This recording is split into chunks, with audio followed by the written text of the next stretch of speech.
What's going on, YouTube? It's John Davis with Laughlin Highlands Farm, coming at you from my truck because it has been a crazy several days, several weeks. Oh my gosh. We've been so busy with the spring rush on the farm and with my work and my job, my job, the normal stuff, that I haven't had a chance to make a video. I shot a little bit of video, but it's so disjointed. Editing it into something that'll look great is tough, but I'll get to that.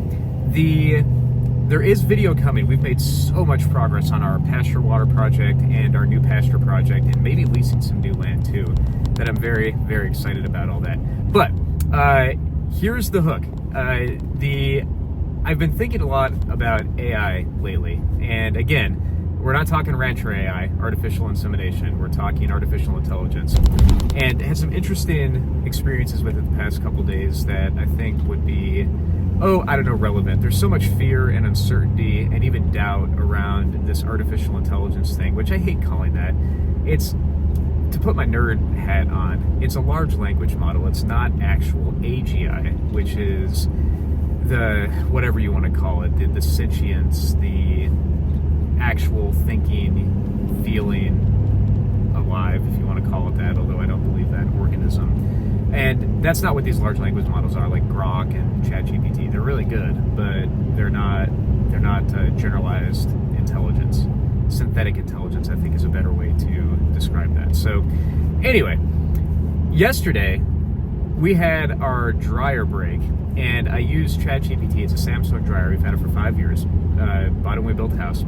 Had ChatGPT basically run me down through the troubleshooting steps on it.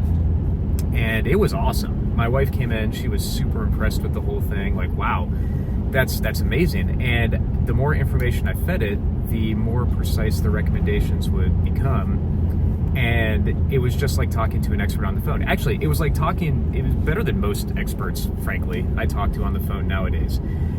And at first blush, one could think, and by the way, it came down to a loose connector is what it was. I was looking at the main board, and one of the relays had a loose connector, must have vibrated loose or something, and that was causing all the issues. So this the whole thing getting out of that, I buttoned it back up, and we're off to the races again and able to dry our laundry.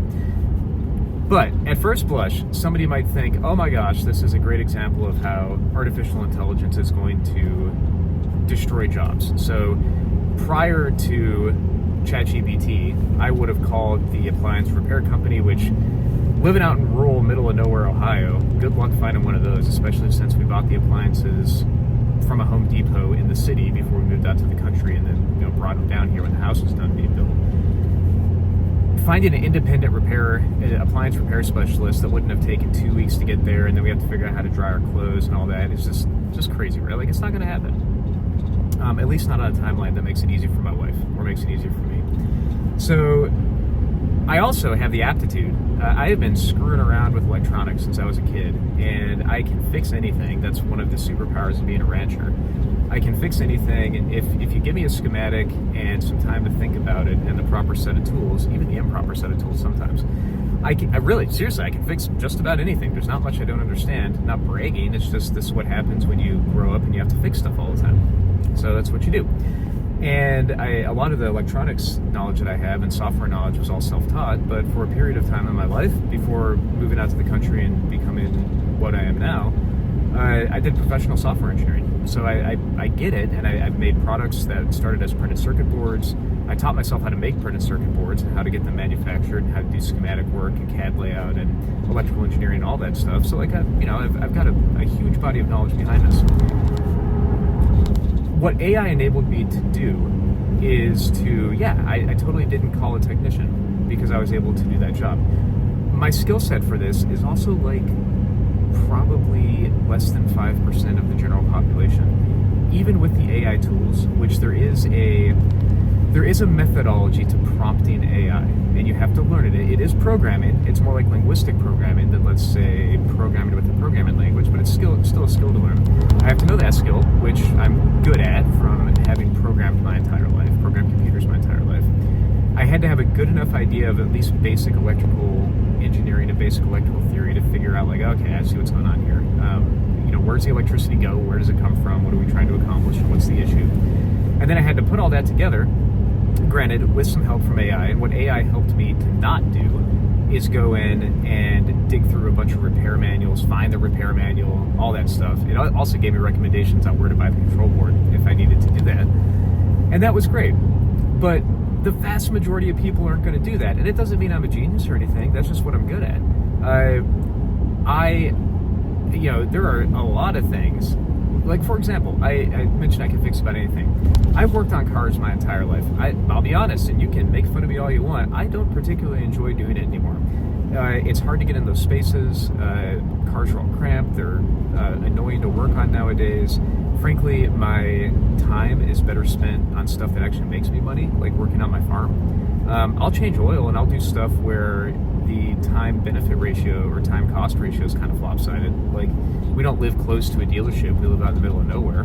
So I'll change my oil and I'll do some other things. But when it comes to big repairs, man, I am done with that stuff. I've done that enough in my life. It is worth it to me to find a good independent mechanic and pay them the wage that they're due, to have them do the job and do it right. And we're blessed to have a few of those in our neck of the woods here.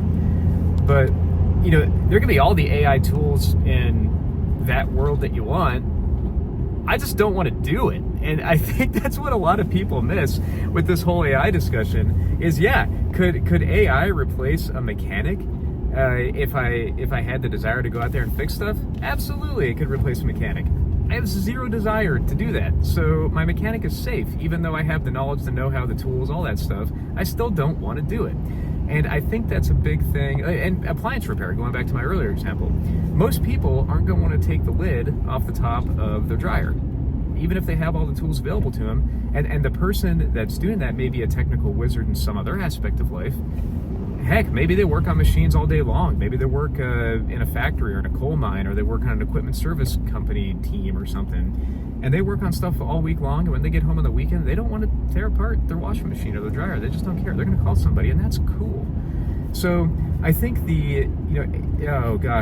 if I were smarter statistically, I'd be able to describe it better. But I think a potential of AI, of what it can do, is that it will open up the capability set of a person that has the desire and willingness to do something. If you're the type of person that goes and fixes your own appliances, AI is going to give you the ability to fix more appliances faster.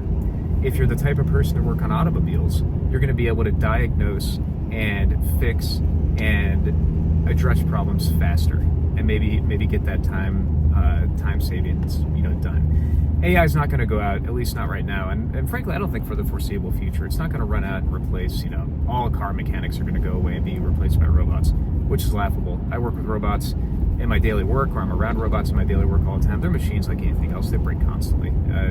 Robots have a lot of benefits, but they also have their own set of problems too. Anywho,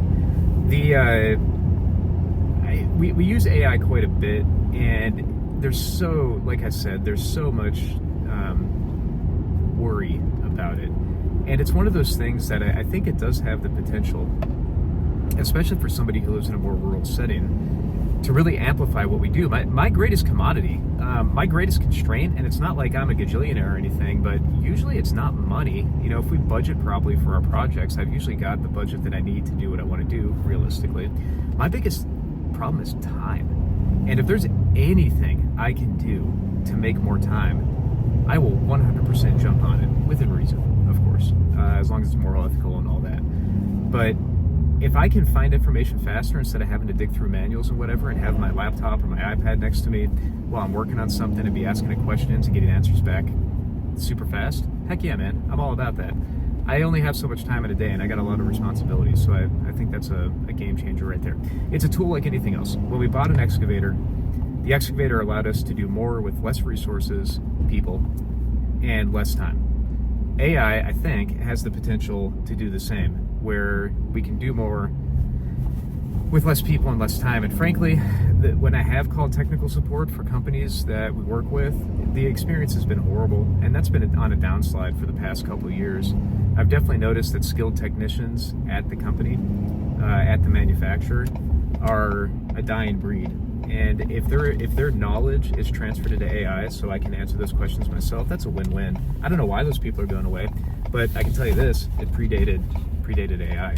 So, anywho, just wanted to do a quick video from the truck because I think this stuff is interesting, and we're always looking for ways to maximize our time available to get stuff done.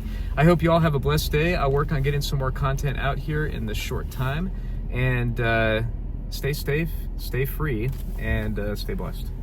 Later on.